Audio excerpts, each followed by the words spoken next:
President Nixon said that his seventh crisis was writing his book, Six Crises, that it was amongst the hardest things he'd ever had to do.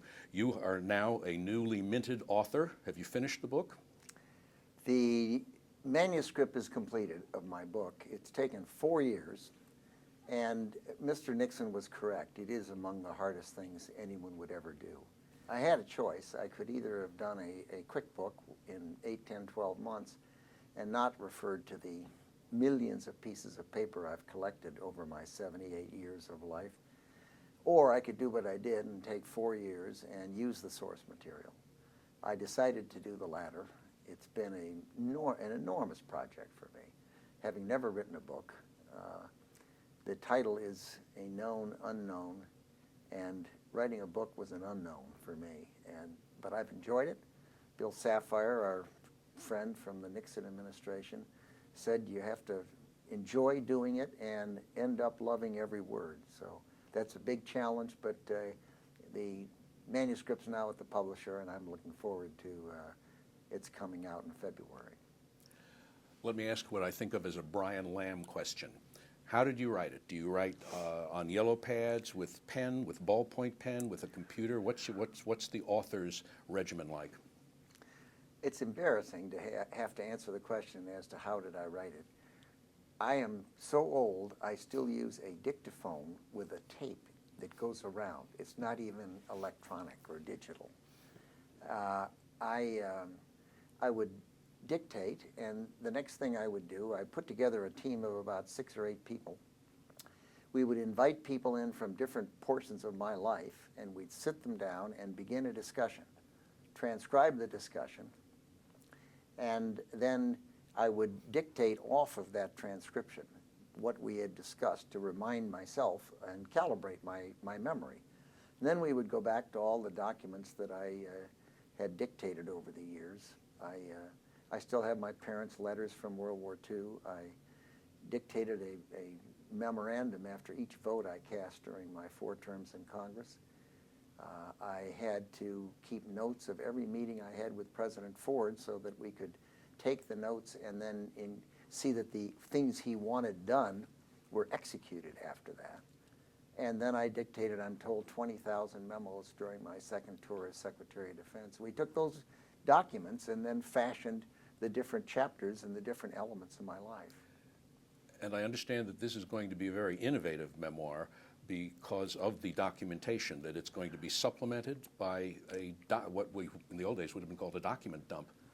Exactly. I don't know that it's been done quite like this, but what we've done is every time I make a quotation where I have the document, I then put the entire document on the website so that anyone reading the book can go to that website and see not just the paragraph or 2 that I've cited, but the entire document in context. It's been a big process to take the archive and digitize a major fraction of it, and then reference it in the book. I think there's something like 1,300 plus endnotes that have these citations that someone can go to. What did you learn from writing your autobiography? That I've lived a very long time. I've learned that 78 years spans a great deal of our country's history, from the Great Depression, 1932, through World War II, right up through today. If you multiply 78 years times 3 and subtract it from 2011, when the book comes out, it takes you right back to 1776. So I've lived a third of our country's entire history. When did you first become aware of Richard Nixon? You would have been, what, a teenager during his case, during the 50 Senate campaign. You would have been, what, at Princeton when he was elected vice president in 52? I was. When did you first become aware of his career, that trajectory of his early career? I believe I was aware of his work on his case as a very young man. In college from 1950 to 54, I remember watching aspects of that and the Army McCarthy hearings that were involved. And needless to say, I voted for my first vote was for the Eisenhower-Nixon ticket. And I guess I was born in 32, so it would have been the 56 election. When Dwight Eisenhower was running for re-election would be my first vote. I was in the Navy at the time. But when I was working on Capitol Hill in 1957 and 8, I became friendly with Charles McWhorter, who was a Nixon staff aide. And I can remember him taking me over to the Vice President Nixon's office in the Senate side of the Capitol building and introducing me to Vice President Nixon. Shortly thereafter, I was elected to Congress, and I became the president of the Republican 88th Club, those of us that were elected to the 88th Congress. And I invited Mr. Nixon at that time, to come over and speak to our group of Republican congressmen. 62 was a good year for you, but not for him. No, exactly. And I was managing a campaign in Ohio during the 60 election when he lost to President Kennedy by an eyelash. And he came through Ohio, and I was not there that day, but I remember being there when his vice presidential candidate, Henry Cabot Lodge, came through. And then in 1969, he came and asked me to resign from Congress and join the administration as director of the Office of Economic Opportunity and a member of his cabinet, which, after saying no 3 times, I finally agreed to do. In 1962, after he was defeated for governor of California, and I was elected to the United States Congress for the first time, I received a letter from the former vice president, who was just leaving the political scene. He'd had some choice words for the press on that occasion, his final press conference there, indicating that he was leaving public life. And he wrote a very nice letter congratulating me on my election to Congress. I'm sure it was a pro forma letter that he wrote other Republicans who'd just been elected, and indicating that he was leaving the scene and he was glad there were young Republicans who were ready to pick up the mantle. I wrote him back saying I didn't accept his idea of leaving the political scene, and I hope that someday we'd have a chance to campaign together for the Republican Party. Were you for Nixon in 68? In 68, I was. In 64, we had the Goldwater candidacy, and we lost a lot of seats in the House. And in 68, John Mitchell, who was his law partner, came to me and asked me if I would be willing to head up the Illinois campaign for Mr. Nixon for president. I was not a Rockefeller fan, and there was no other candidate besides Rockefeller and Nixon at that moment. And I said to John Mitchell that I really wanted to wait a little bit and watch Mr. Nixon run around the track and see how he did. He'd lost for governor. And I was concerned that he had spent an awful lot of years getting ready to do something. He was in the House a short time, the Senate a short time. Then as vice president, he didn't have really substantive management responsibilities. And then he ran for governor and lost. And I thought I wanted to see him go around the track and see how he did. And after he'd been around the track a few times, it was clear to me he was the right candidate, and I called Mitchell and told him I was ready to be supportive, and I became an assistant floor manager in the 68 convention, and then a surrogate, along with 4 or 5 other people. Bud Wilkinson, the former coach, and 3 or 4 other people. We were asked to be surrogate speakers for candidate Nixon at the time, and supported his candidacy enthusiastically. I was also, with Hugh Scott, co-chairman of the Republican Truth Squad during that period, when we would follow around his opponent, Hubert Humphrey. And every time Hubert would land someplace and give a talk, we'd fly in right afterwards and try to undo what Hubert had said. Hubert Humphrey was such a wonderful, warm, enthusiastic person that occasionally when we'd come in, he'd come over to us to say hello, and we'd joke and laugh about what we were going to say about what he'd said. And he was an effective campaigner. He was clearly one of the happy warriors. The Kennedy administration has been characterized as the best and the brightest, but the Nixon administration really, particularly in that first couple of years, the team he assembled, both of young, very young, and older people, was really a remarkable assemblage of talent, not yourself not least among them. It really was. He, when you think of that, the cabinet he put together was an enormously talented group. Henry Kissinger was one of them.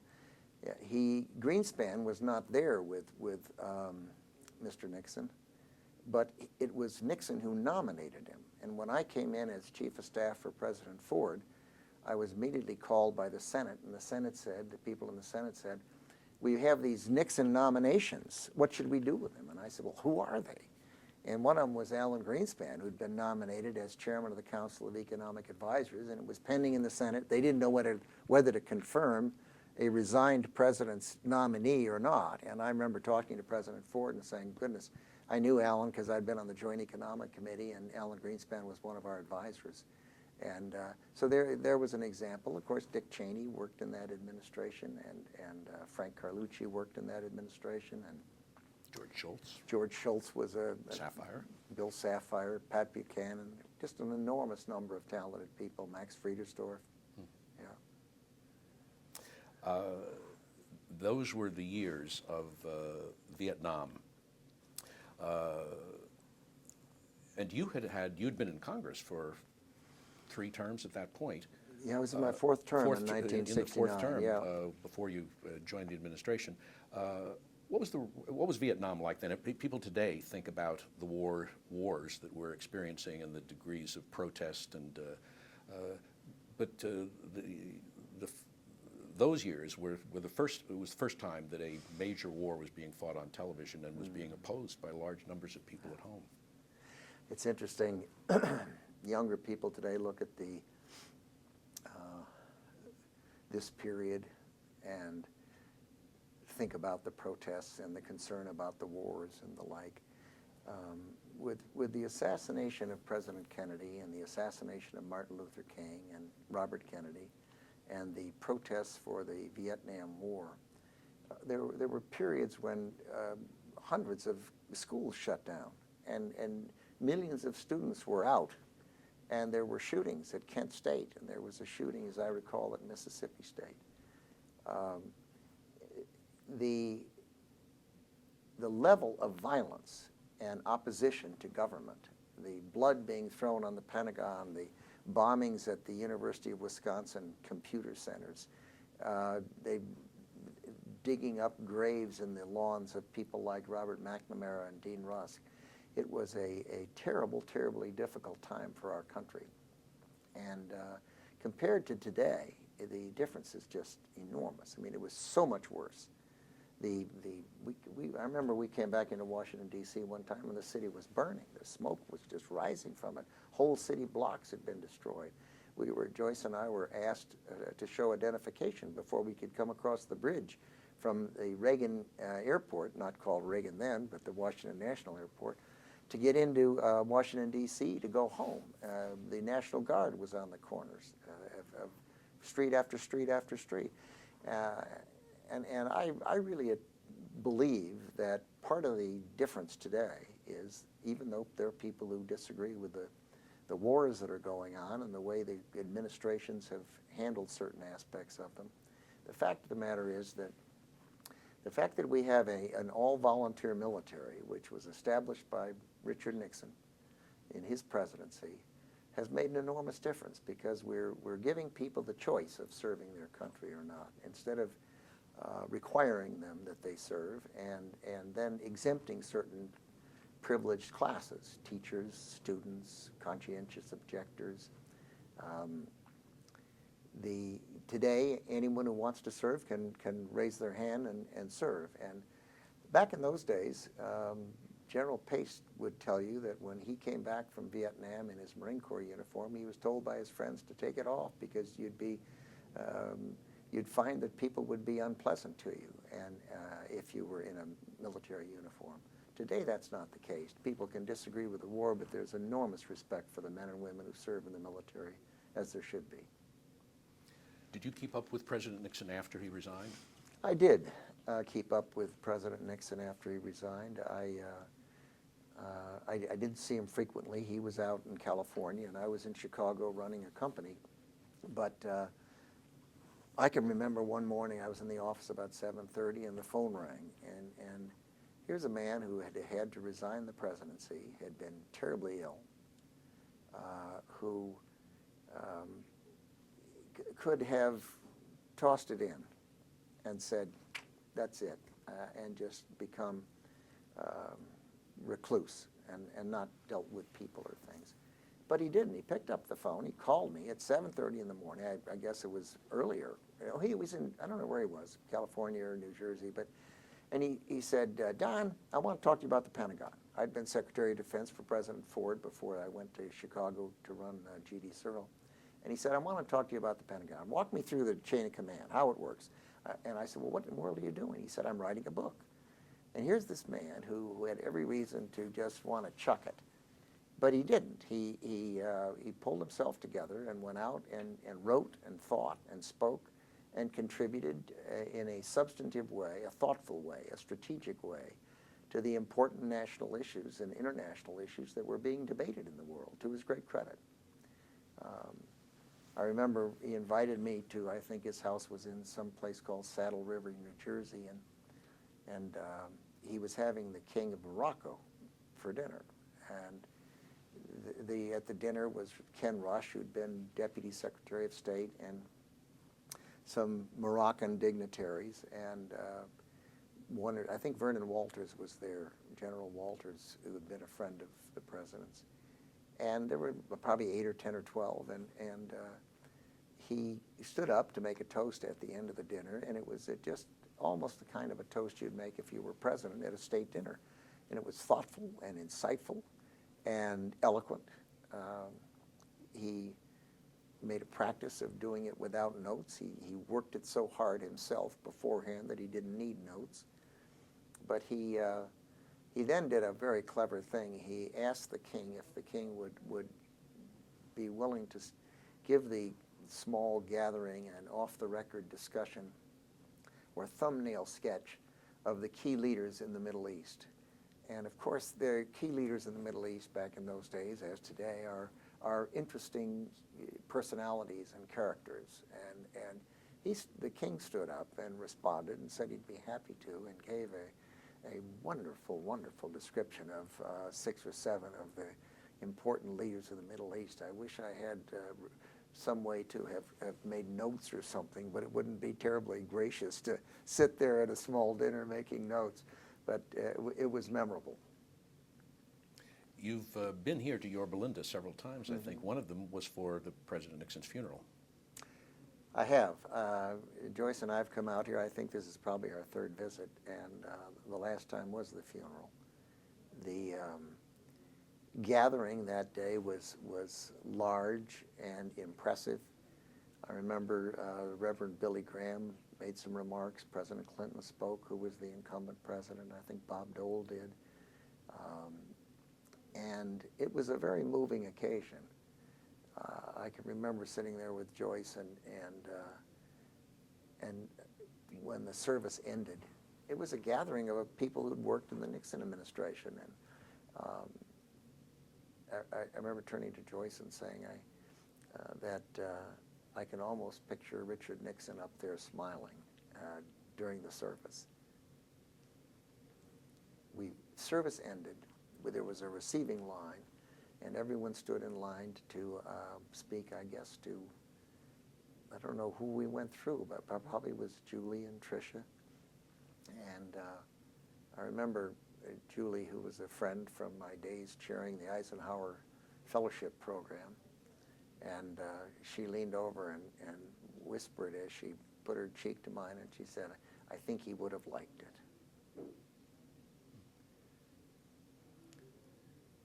You've served 5 presidents in 5 decades, over 5 decades. You've been a very successful chief executive, president of companies. What can government learn from business? What can business learn from government? They are so different. Business can fail, which is its greatest strength. If it's badly done or the world changes, it goes out of business. Dead leaves die and new leaves grow. I remember when I was a young man in Chicago, the big companies were International Harvester and United Airlines and Sears Roebuck and Montgomery Ward, and for the most part, they're pretty well gone.